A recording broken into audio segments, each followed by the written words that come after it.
All right, welcome everyone. We're Semblance of Sanity. I'm Caleb. I'm Jacob. And we're here for RWBY Volume 6, Chapter 7. Okay, this is the halfway point of the volume. Yep, we just had the apathy. We had the apathy, one of the most terrifying creations. Yep. And this is something I haven't told you yet, but we had a confirmation from Miles Luna on Twitter that he was partially inspired by Serenity's movie. All right, cool. Yeah, awesome. Yeah, Isn't that pretty awesome? That was so similar. It's like there's no way that there were other inspirations as well. Okay, but that was one of the big ones. Cool. So it's very, very cool. One of the big reveals last episode was something that we were all pretty much certain about. Especially you noticed it like immediately once the intro played. Maria Calavera is a silver-eyed, or was a silver-eyed. They were that was very clear. I had silver eyes. Yes. Now, you know, it's something that ties back to Hazel's line of "We've dealt with their kind before." Yeah. So in that super deep, gravelly voice. She is a proper mentor for RWBY. You know, to help her with this. Since Crow isn't anymore. Well, yeah, Crow's in a bad way right now, and hopefully he can get picked up. But you know, with just general optimism of Team RWBY and from RWBY herself specifically, because they do have that familial connection and the role of an older mentor. Student. So, looking forward to that. And other than that, who knows what's happening next? So, without further ado, guys, let's get into it. We did not seek this conflict. Oh, this time it has voice acting. The Vanguard will do everything we can to protect those who have put their trust in us. Be strong, and we will get through this. For the people. Okay. It does seem like the frame rate is a lot higher. Like, notice how in previous footage, it just wasn't that high. It did seem a little bit choppy at some points. Previous stuff. Yeah. It just looked really smooth. All right, and the moon.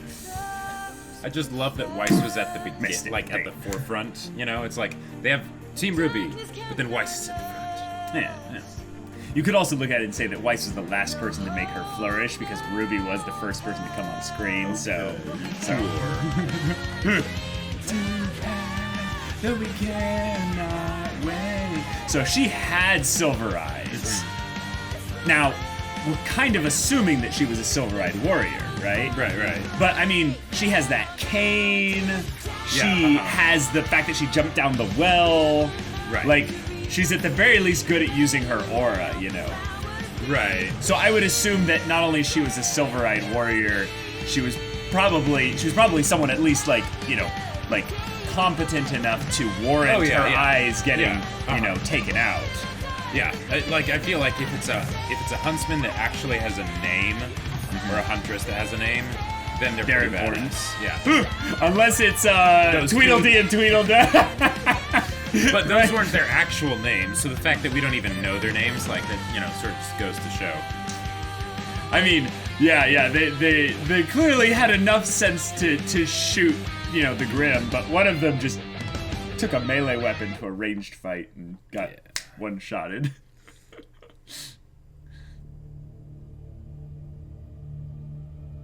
Oh. Ominous music. Oh, this is the vault. Yeah. Yo. So, Cinder? No. Yeah, it has to be Cinder. Now you understand. Okay. Gotcha. I've got to get the relic before it can be secured in Atlas. It's the only way that Salem... It's the only way we can accomplish our goal. Huh. That was very on the nose. You're not the only one who wants RWBY dead. There's multiple ways it can be interpreted, though. But unfortunately, Salem does not feel the same way. Interesting. I've been instructed not to kill her. But you... Dang. You have no such orders. You can do as you please. Whew. Okay. Help me get to Atlas. Help me find her. And the rest is up to you.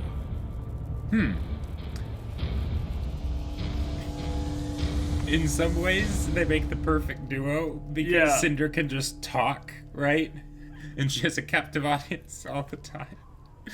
I mean, Mia will probably emote and be like, yeah. Oh, sure, yeah. Not buying it. Right. But still, like, Cinder must like that. Being the only voice that's ever actually heard. Totally. She'd probably gotten pretty annoyed if Roman's general just... Oh, yeah. But she was the only one that got annoyed by it. This looks like a new character, maybe? Yeah. Oh, wait.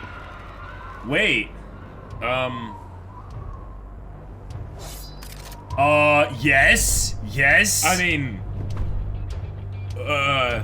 oh, the music. Oh, yes, and the skulls, that's Maria. Yeah, this is Maria, yeah. Maria Calavera. Awesome.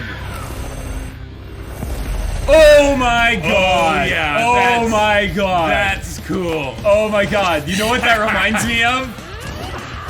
The fan trailers, remember? Oh, With the girl with the dust crossbow bow thing that hold. Oh! Wow!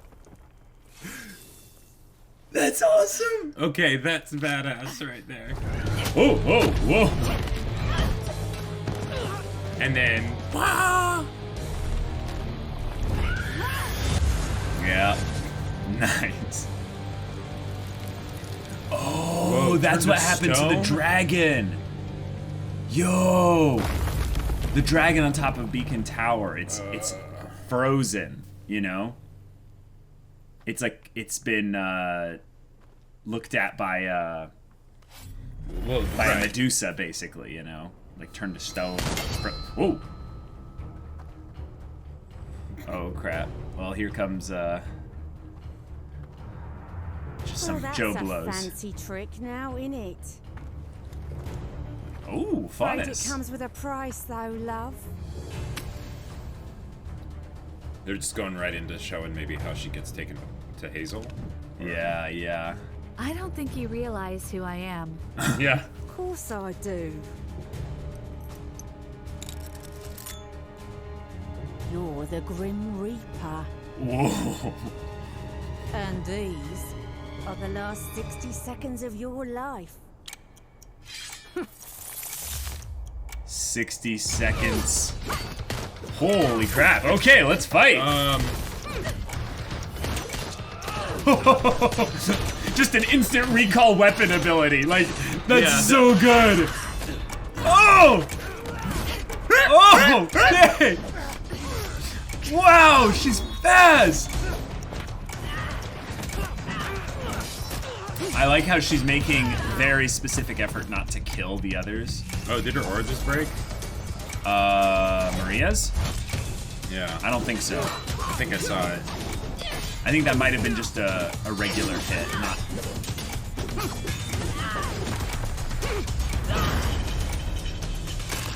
Oh! Whoa! I love that the clocks go... Oh! Oh! Oh! Oh! It's been done. It was a close call. I'll give you that. Holy crap. You know, the only reason my master wants you dead is because of your eyes. As soon as you ain't got them no more, you might be able to convince me to spare your life. Well, I respect that. Oh! I'll fight it to the end. The recall, the weapon. Yeah. It's behind her. Oh! You haven't been paying attention. Oh! Oh! Oh, that's badass! Wow. I went into hiding. Their soon eyes. after. Even Crow. Can't believe it. Yeah. You're the Grim Reaper. You were a legend. And then you disappeared. How exactly does a legend just disappear? You never used your name. Never showed your face. Lots of us thought you were just laying low. Eventually, we came to accept that you were probably dead. Wow. But the stories about you, I based my weapon off of yours. Wow. I wanted to be as good as the Grim Reaper. Wow. Well, I'm nothing Dang. but a disappointment. So you're well on your way. Oh. How can you say that? Crow. Child. Yeah. A huntress is supposed to protect others to the bitter end. But after I lost my eyes, I only ever looked after myself. Even after my surgery, I was too afraid to fight. Afraid someone would find me again. Finish what the others started. You shouldn't aspire to be like me. Dang. Especially when some of you are clearly stronger already. It's comforting seeing that your generation seems up to the task of inheriting this world. Oh. Wow. I'm just sorry I didn't That's do more like to the leave theme it in right better there. shape. Yeah. Well, maybe you can do something now. Teach me to use my powers the way you did.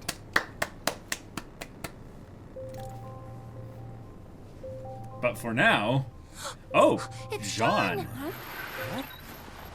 How? Hello? Ruby! Oh, thank you! I've been checking my scroll for your signal since we made it to the city. The city? Huh? Wait. Vomit boy. Ah! Oh. All right, Okay. cool. Yeah, let's go. We're Get this here. party back together. Yeah. It's weird not hearing Jaune's voice in a while. You know, it's kind of like, oh. I don't know, I kind of got used to not hearing his voice. No offense to you, Jaune, but yeah, it's Well, and Ladies never. and gentlemen, yeah. we have arrived in Argus. Cool. But we certainly never heard it with that much emotion since like a while ago. Right. It was always way more subdued. Way more subdued. I like the more subdued Jaune voice, you know, because I guess it. Yeah. So, oh. Ah! Ha! What? Are you all okay? We were so worried. It's been kind of a crazy trip. That's an understatement. Wait. Who's that lady? Ah, yes. Important questions. Right.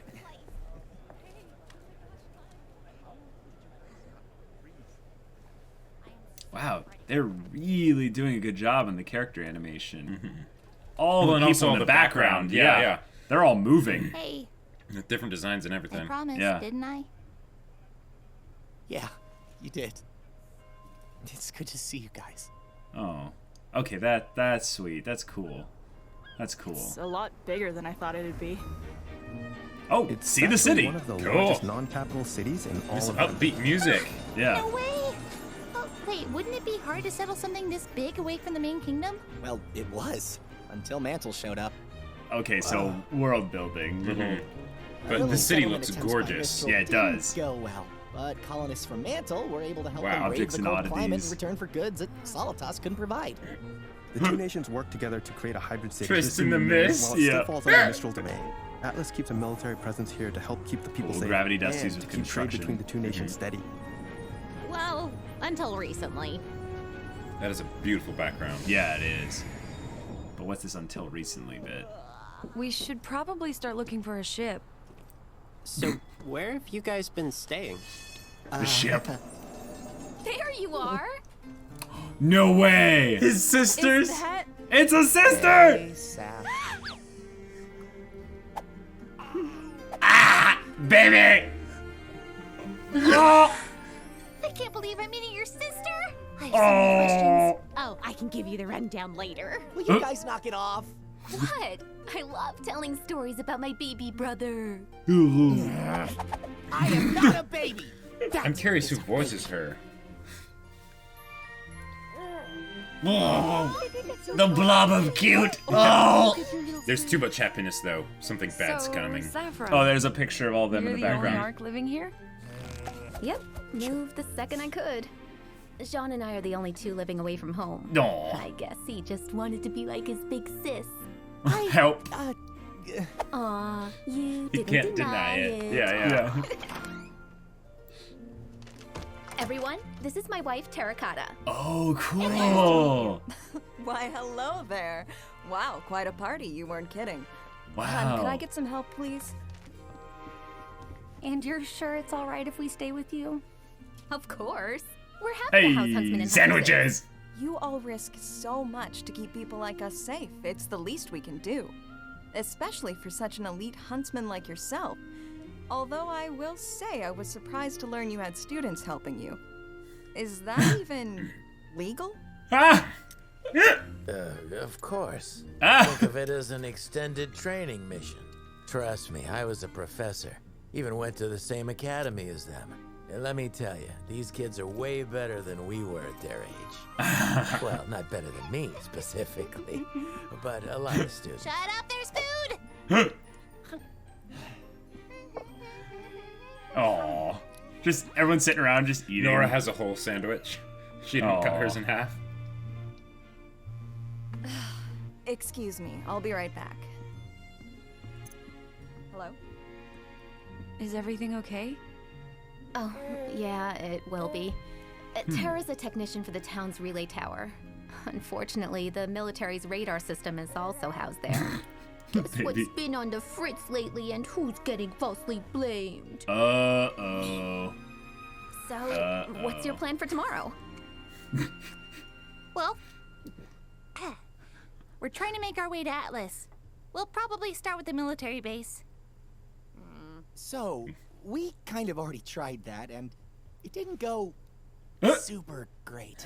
Come on, it couldn't be that bad. Yeah, it could. They're just kids. Go away. Okay. Okay, all right. I mean, you would think Crow would be the big one that would be able to help out, but, you know, if he could contact Ironwood somehow. But yeah, he's probably going to do that from within the city. Missed. We'll go back and check on it, yeah. Because you recognize her voice a little bit. I'm not sure. But Rooster Teeth has brought in such good voice actors whenever they bring in new characters that I'm always curious who they bring in exactly. Yeah. I gotta say, just character animation, they've been doing a lot of subtle things that I don't know if they were all there in Volume 5, but there's a lot of attention to detail. They just gotta give the animators a lot of credit for that. Like, this is really... Oh, cool. Okay, really awesome. This is the first time I think they've done that type of transition into a backstory. Yeah, Usually they do it through exposition, and this time they're just like, no, we can trust the audience to pick up exactly who she is quickly, not only because of the eventual thing with the silver eyes, but also just the skulls on the blades and her mask. Yeah. Yo! Which was really cool. She was really awesome. Cool weapon design idea. Yes, absolutely. Yeah. Really fun fighting style. Yeah. She got handled though by whoever the person was. It was one of those things where I loved how they didn't go to explain the abilities or anything like that. They showed rather than told. Yeah. But because of that, we didn't actually know what the timer, the clock actually did. Well, we didn't know immediately, but once it was over, there was a shimmer that turned off. What it seemed like to me is that if they were basically just taking... Yeah, and it seemed specifically to be something along the lines of speed. Like, she basically just had an item that gave herself, like, the haste spell from D&D, which also lasts a minute.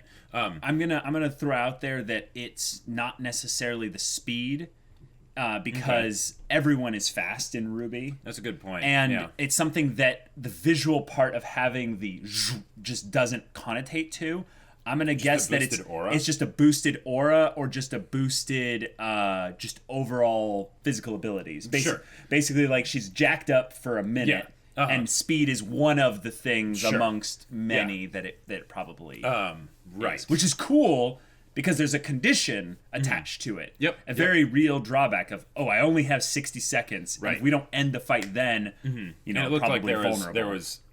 Maybe it was just because she was used to having the increased abilities or whatever for the minute, but it looked like there was some kind of drawback once it ended. It probably drained her aura. Her aura probably that was it. Oh, she was using it all over the course of a minute rather than... Yeah. Okay, cool. Yeah, I could see that. The way that Maria ended up killing her was cool. It was great. Oh yeah, that awesome. was so cool. Yeah. She's like, oh no, I threw my weapon and I missed. I was a little bit like disappointed because I was hoping that we were going to get to see Hazel, that these people were like just there on behalf of Hazel, and then he was going to step up and do something, and we would get to see like Maria versus Hazel, which would have been like way cooler. Like maybe these people are all punks, and then Hazel steps up and it's like, yeah, no, you're going down today. You know? I think they would have done that if they wanted to have Maria basically like have a reason for them to not kill her, right? And they did a different thing, because it wouldn't really make sense for Hazel not to kill her. Even if he took away her eyes, it would make sense just to like, right? It would have to be it would have to be a thing for his character where Salem had not specifically ordered him to kill her, and he would be like, I'm not the to die today. No one needed to die today, and he could have pulled that, right? But I think if Salem is hunting silver-eyed warriors, she would be like, kill them all, burn every trace of them. Yeah. And I like that also she's not a legendary person-on-person fighter. Yeah. She's a Grim Reaper probably to Grim, because she's a silver-eyed warrior. Grim with 2 M's. Yes, exactly. Yeah. The pun is very real here. And yet, against some people, even though she took no damage, I think, from the actual fight with Grim, other than her weapon being disarmed for a little bit. From the Grim. I was like, well, she took damage from the fight. From the fight, yes. That's another confirmation that the aura was taken away. Was the weapon pierced her back, and that was the only time that she like actually would have. Sure. Yeah. Exactly. Right. The mechanics of Aura and Ruby have never been consistent. So I think that we can more count on them now, especially since because of the whole Sun channeling his aura thing, they confirmed that basically Semblance uses your aura. Which, whatever, but or at least Sun's does, or whatever.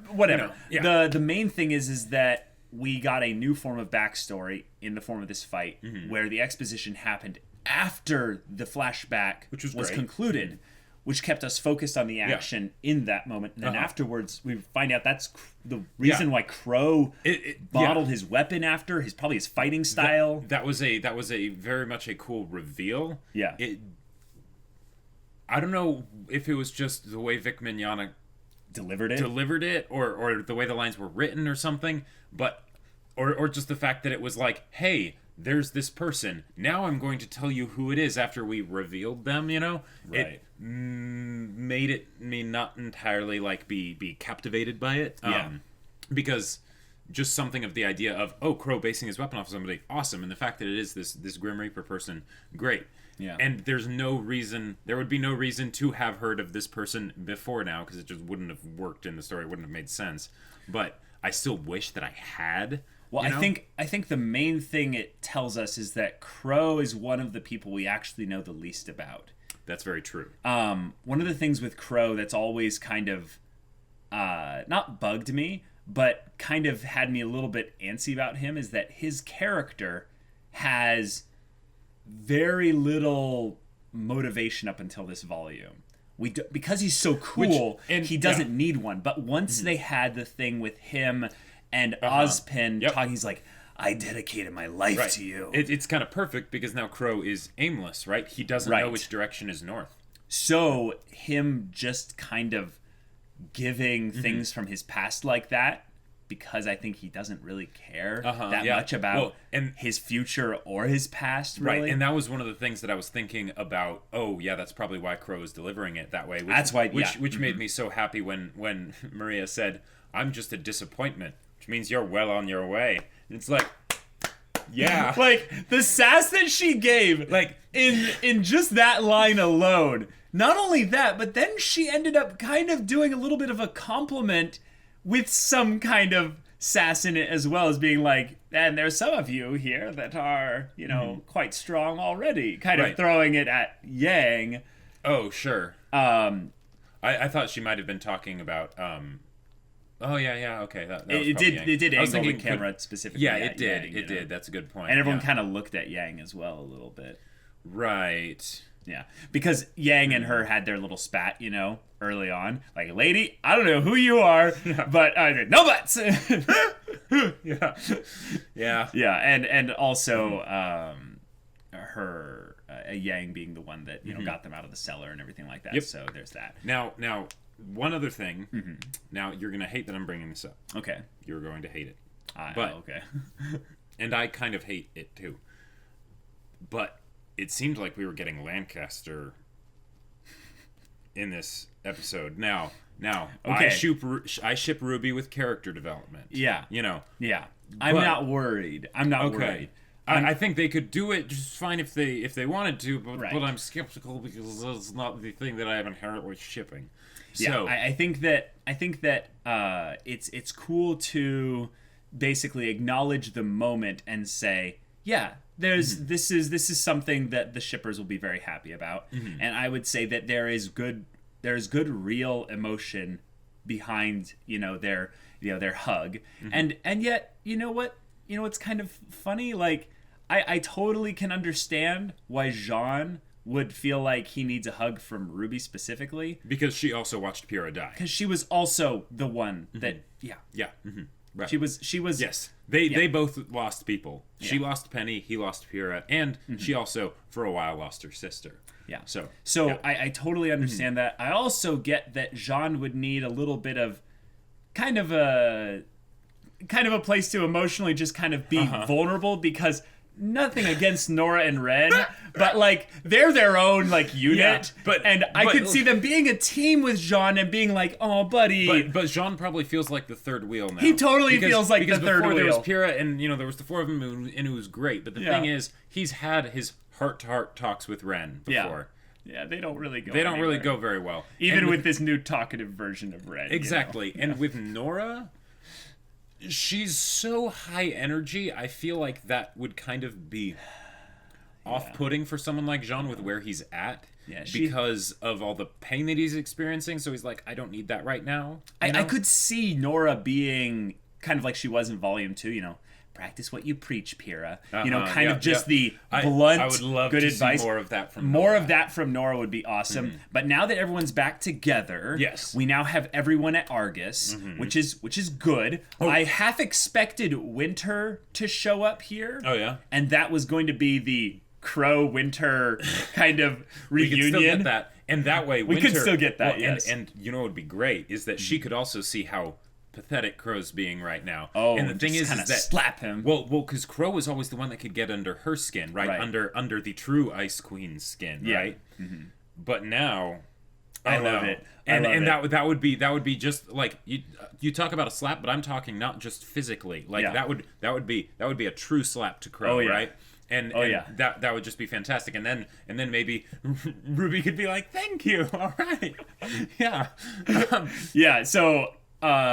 We could still get her in the next episode, because Crow will probably need to flash his hunter's ID, and be like, hey, something like that. I know Jimmy, Yeah, exactly. And then he gets Winter instead, and she's like, he's busy right now. What do you want? Yeah. It's just general. Whatever. That kind of interaction sounds fantastic. They had a really cool bit with them kind of going around the city and talking about not only the environment and kind of showing the city itself, which I thank you, Rooster Teeth. Yeah.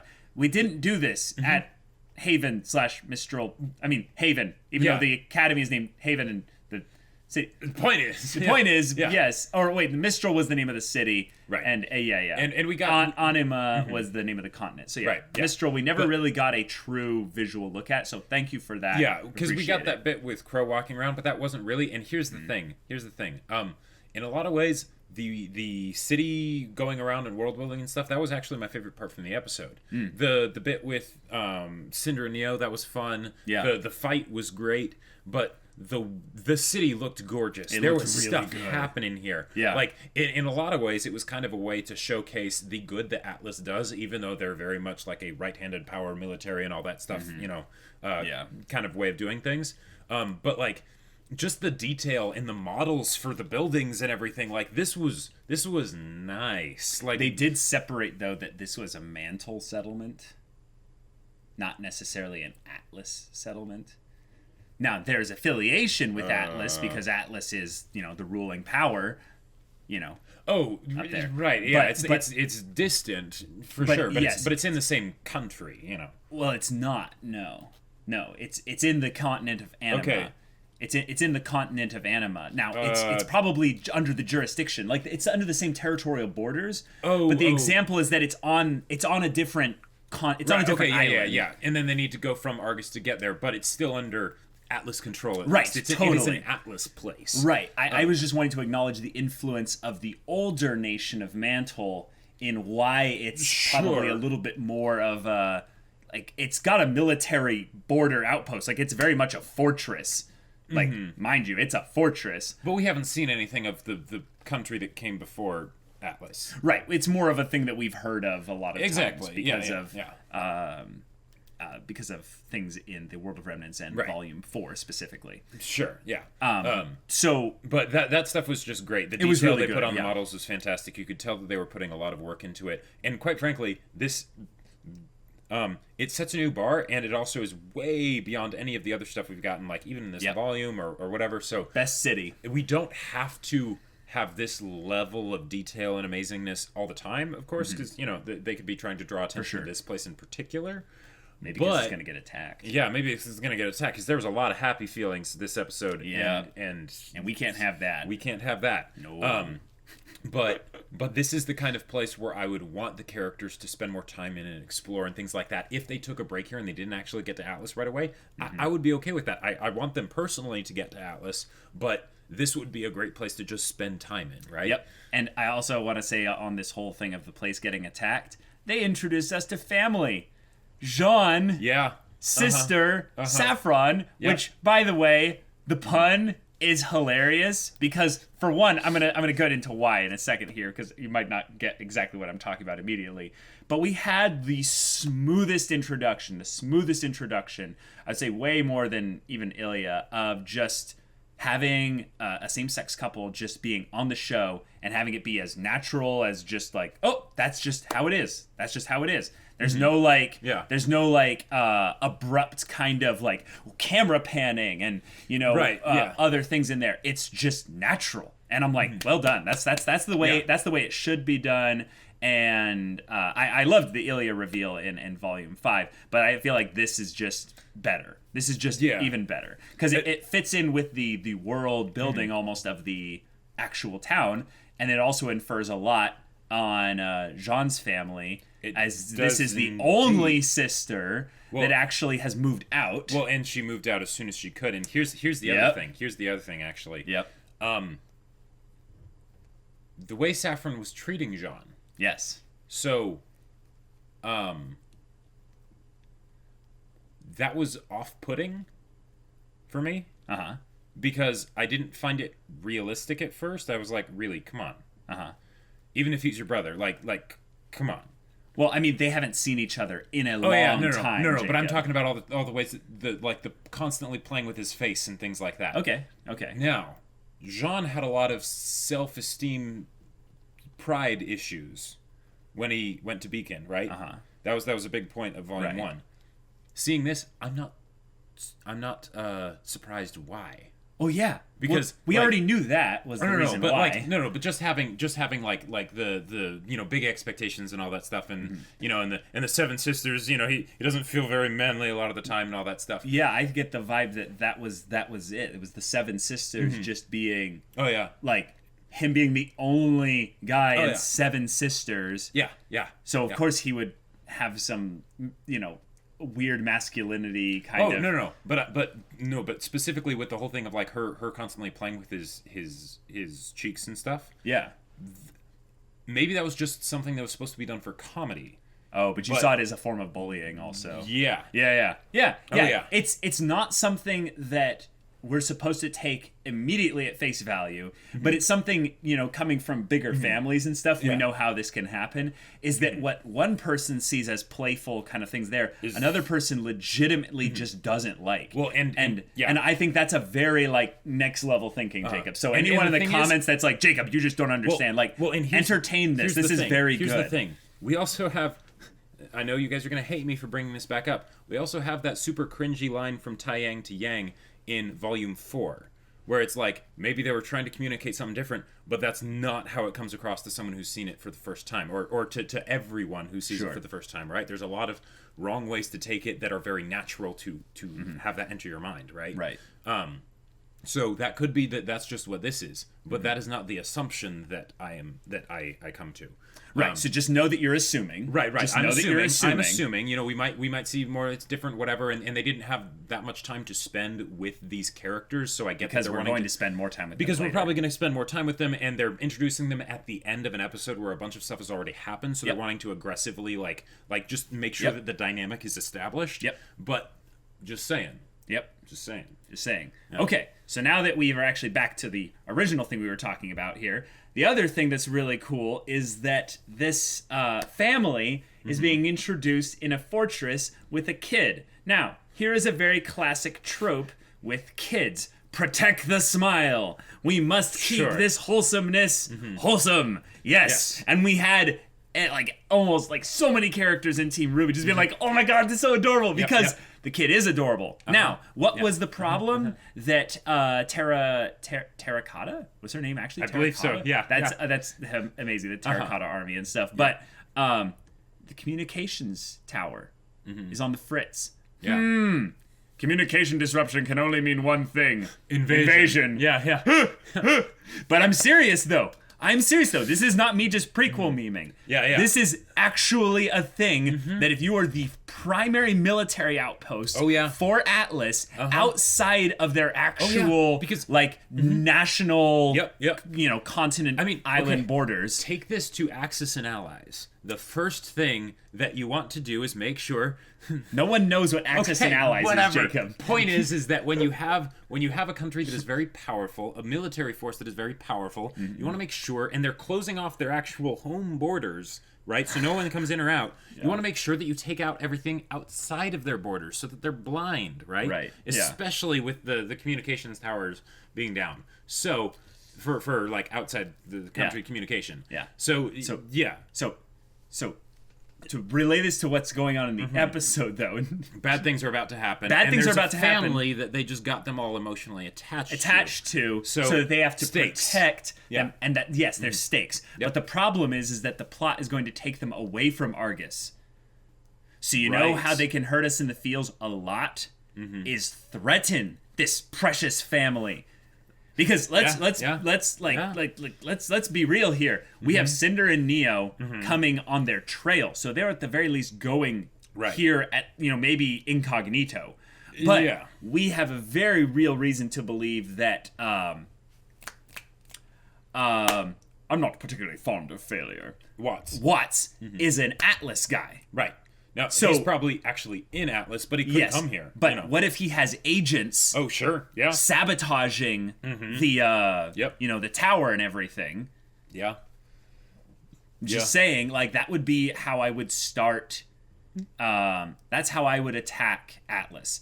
If I would do it exactly like Jacob is saying. What I would do is I would remove all of their support from external sources, and if they close their own borders, that gives them a higher AC to attack. It's harder for us to break their defenses, but that also means that no one's coming to help them. Exactly. What that puts them is they're divided. They are separated. And that's Salem's or at least they will be once this place falls. Once this place falls, because the fact that they have this place, that's fantastic, right? Because then they have they can communicate, they can send transport, support, all that goodness, right? But once this place is gone, it's bad. It's really bad.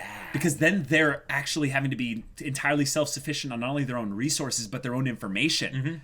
Because they can't send signals past, I'm guessing, this is something that I'm guessing would happen, is if they have a relay tower that's there, and the beacon one is down, global communication is gone. Right. But local communication is good. So they're probably thinking, we can communicate all along the island of it's a special name, Solitas, I think. There's Anima.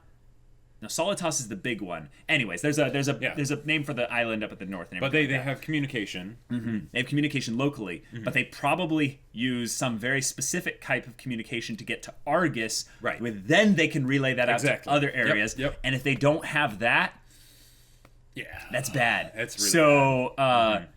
Yeah. Puts us at a tactical disadvantage. I theorize within 4 episodes, Argus is going down. And here's the thing. getting attacked. Here's the other thing.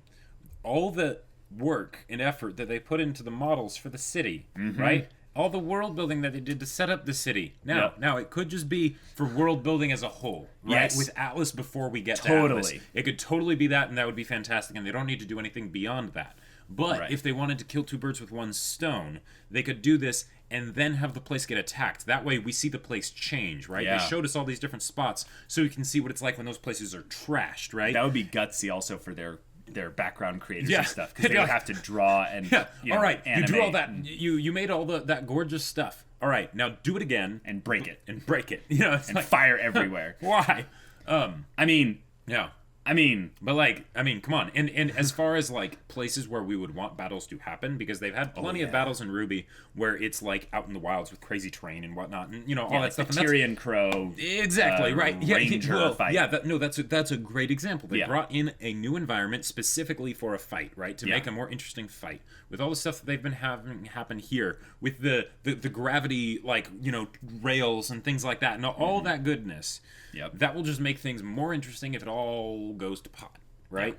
So, opportunity, Opportunity indeed. And those are some high walls. But I'll tell you, Grim can fly. Grim can go in the water. Oh, yeah, walls don't mean anything. Walls don't mean jack. Really, the walls are only there to kind of to keep the people kind of in a specific order. And I guess the mooks of the Grim, which is probably the main things they have to deal with. Sure, like Beowulf. If all they have to deal with are like the Nevermores. The Nevermores, they probably have turrets. Auto turrets. Yeah. But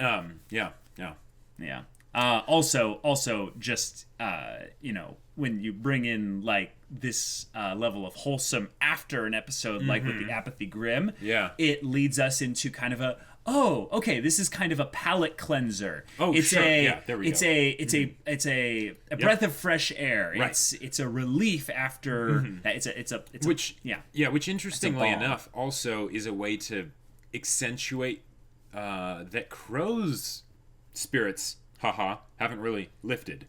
Right, he is the one that still needs the fixing. Right, here. which is kind of a way to show that even though the apathy problem is gone, Crow is not back to his old self. Right, and a lot of the things that were dealt with in the apathy episodes still have relevance. They're just underneath the surface now. Exactly. So like Weiss's thing of, should we really go to Atlas? Like that might be what happens here. What if they actually get Crow to talk to Ironwood or Winter or whatever? Yeah. And they're basically like, Winter. And they're basically like, no, you're not coming in. Really? We have this relic thing. And he's basically like, all right, give the relic to me, like hand it over to my men, and they'll ship it over. Like there could be so many things that could happen where they end up staying in Argus or leaving. Sure. Now that'd be crazy for just the plot and figuring out what they're going to do next. But if Argus gets attacked, I would love to have an episode of Team RWBY, because I'm just going full theory crafting here because I feel like Argus is definitely getting attacked. What would be the most fun setting for the team as huntsmen and huntresses to do their job while under the threat of an attack?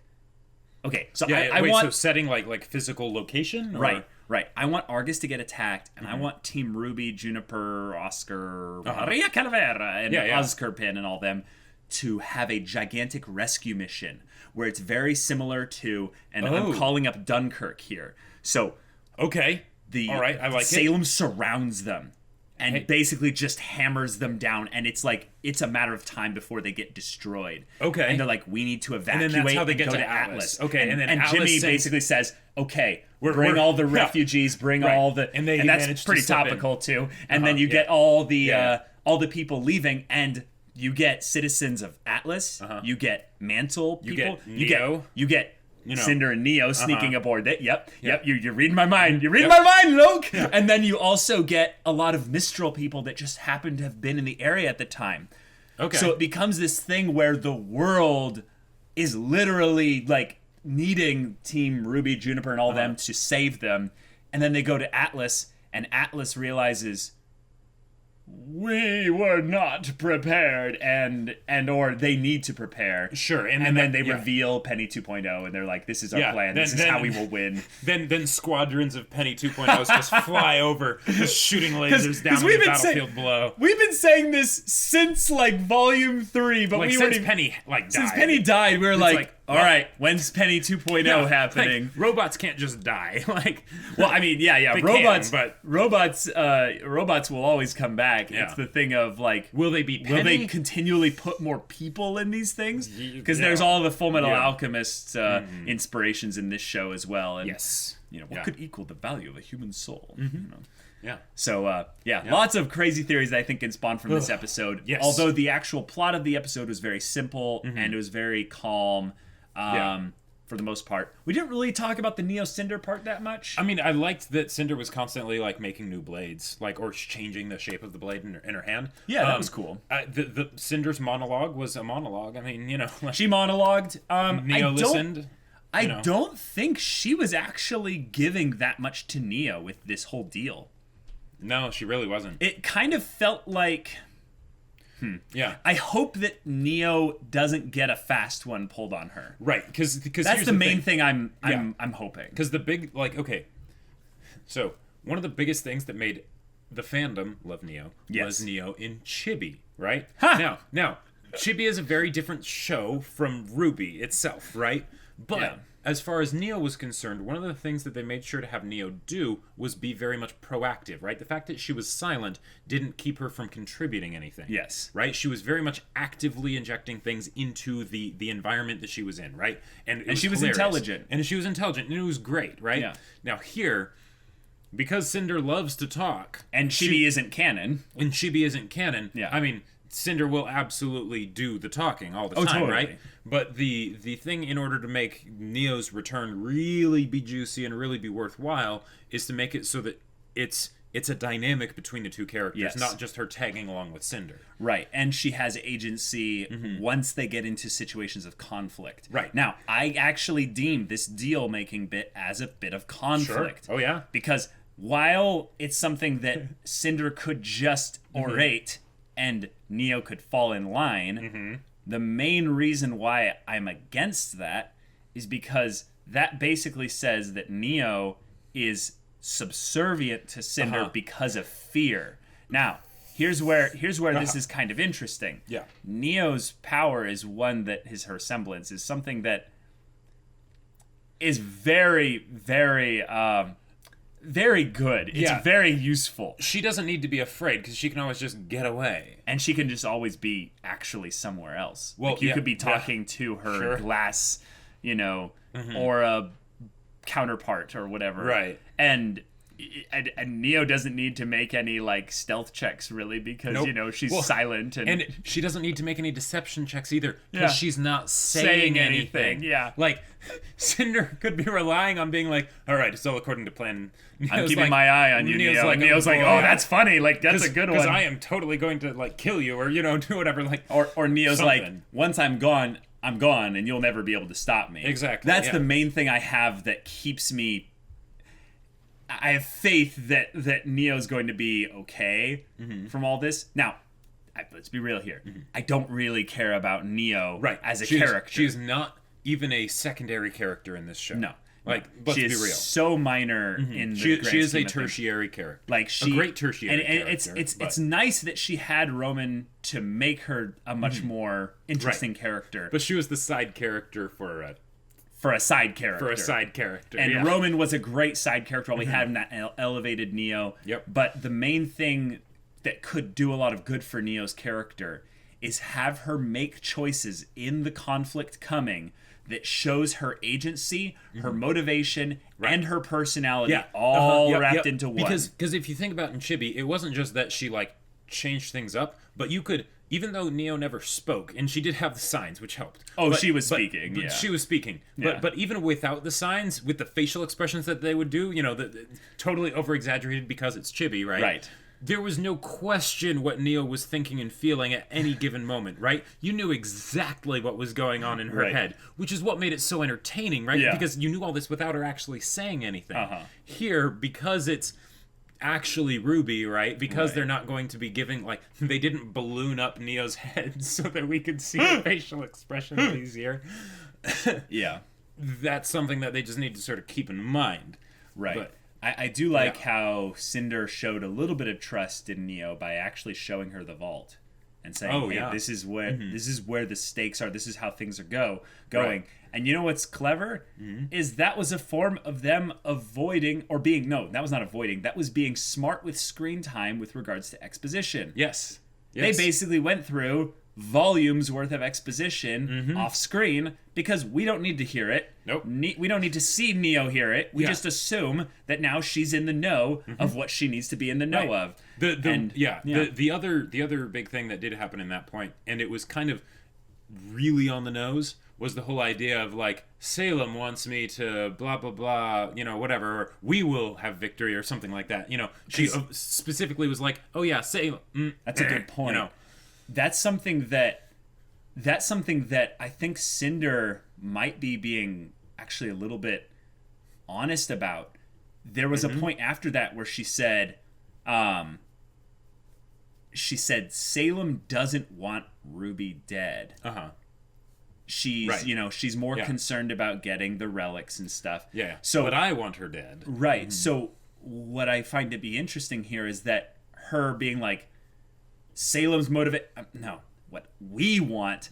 What I find to be cool there is that Cinder, if you look at it from the manipulative standpoint, it's her Freudian slipping that this is her just kind of manipulating Neo, which I think is a very weak interpretation of the events. What could be really cool is that she's actually saying, no, I'm used to being underneath Salem's thumb and doing whatever she says. Striking out, and now I'm doing my own thing. Exactly, which I think is what they were attempting to communicate, and I think Neo picked up on that really well, or that was not lost on her. Nothing Cinder said was lost on Neo. Right, exactly. She was attentive for all of it. But, that's the one thing we can assume about Neo is that she's a good listener. But